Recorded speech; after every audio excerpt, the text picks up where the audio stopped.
जय श्री राम। आज इस वीडियो में हम जानेंगे कि रावण की नाभि में अमृत कैसे आया और वो अमर कैसे हुआ। आइए जानते हैं। पुरानी मान्यताओं के अनुसार रावण की नाभि में अमृत था। जब तक भगवान श्री राम ने रावण की नाभि में वार नहीं किया तब तक रावण की मृत्यु नहीं हुई। आपने रामायण में यह भी सुना होगा कि रावण को अमरता का वरदान था। रावण अमर था। उसकी अमरता की वजह थी उसकी नाभि में स्थापित अमृत, जिसकी वजह से उसे मारना असंभव था। प्राचीन धर्म ग्रंथों एवं मान्यताओं के अनुसार रावण की नाभि में अमृत आरोपित किया गया था, जिसके कारण रावण अमर हो गया था। यही कारण है कि रावण को मारना कोई साधारण बात नहीं थी। रावण की नाभि में अमृत आने की भी एक कहानी है।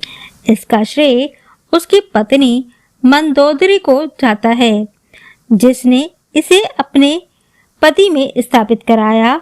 इसके बारे में रावण और मंदोदरी के अलावा एक ही शख्स और जानता था। आपको ये जानकर हैरानी होगी कि रावण की नाभि में अमृत कैसे आया, इसे वहां कैसे स्थापित किया गया। आइए जानते हैं। धर्म ग्रंथों के अनुसार बाली और रावण के बीच एक बार युद्ध हुआ।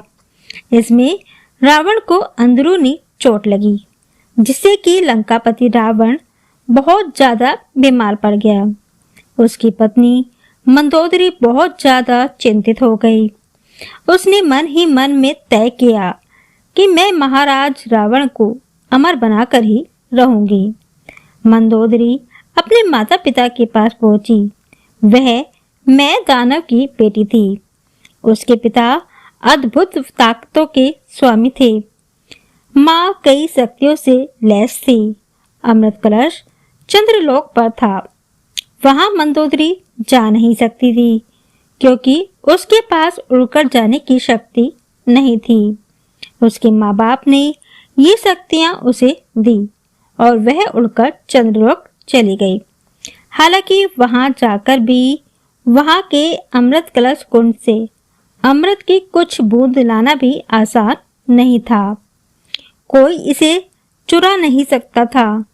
मंदोदरी के पिता ने ही उसे स्वर्गलोक में स्थापित किया था। चमत्कारिक तथा विद्युत शक्तियों द्वारा इस कलश को स्थापित किया गया था। कोई व्यक्ति इसके पास भी नहीं पहुंच सकता था। कलश के नीचे से बहुत सारी विषैली गैसें निकलती थी, जिससे मृत्यु हो जाती थी। इसके चारों ओर गर्म लावा निकलता रहता था, इसीलिए अमृत कलश के पास पहुंचना और इसमें से अमृत चुराना असंभव था। चंद्रलोक में एक नियम था कि चंद्रदेव साल में एक बार अश्विन मास की पूर्णिमा यानी कि शरद पूर्णिमा के दिन इस अमृत कलश को वहां से निकालते हैं। तब धरती पर कुछ बूंदे गिराते हैं। मंदोदरी के सामने ये अच्छा मौका था। जिस दिन मंदोदरी चंद्रलोक गई, उसके 2 दिन बाद ही पूर्णिमा थी।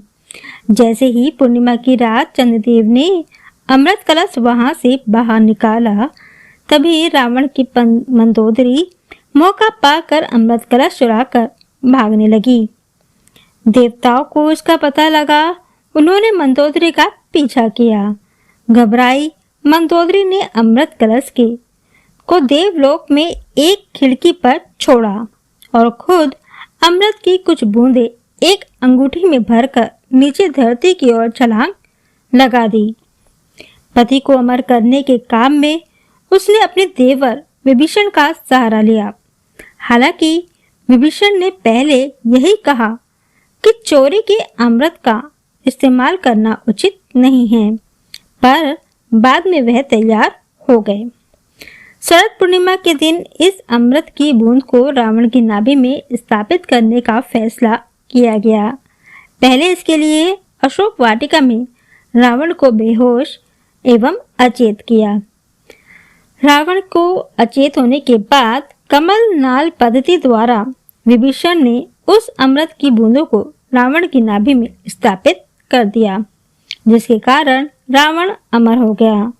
विभीषण ऐसे शख्स भी थे जिन्हें नाड़ी का ज्ञान था। वह उस समय के एकमात्र वेस्कुलर सर्जन भी थे। इस अमृत के बारे में विभीषण ने राम जी को बताया। फिर विभीषण से यह रहस्य जानकर राम जी ने आग्नेय बाण से उसे सुखा दिया, जिसके बाद में रावण की मृत्यु हुई। वर्तमान मेडिकल साइंस में नाड़ी का संपूर्ण ज्ञान जिसको होता है उसको वस्कुलर सर्जन बोलते हैं। पूरे विश्व में विभीषण उस समय एकमात्र वस्कुलर सर्जन थे। इस प्रकार रावण की नाभि में अमृत स्थापित किया गया। अमृत रावण की नाभि में ही क्यों स्थापित किया? क्योंकि जो अमृत की बूंदें मंदोदरी रावण के लिए लेकर आई थी वह पर्याप्त नहीं थी। हमारे शरीर में समस्त नाड़ियों का केंद्र नाभि में होता है।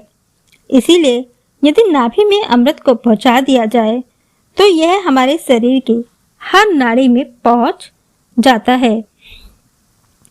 इसीलिए विभीषण ने नाभि को ही चुना, इससे रावण अमर हो गया। तो ये थी जानकारी कि रावण अमर कैसे हुआ। हरे कृष्णा, राधे राधे, जय श्री राम।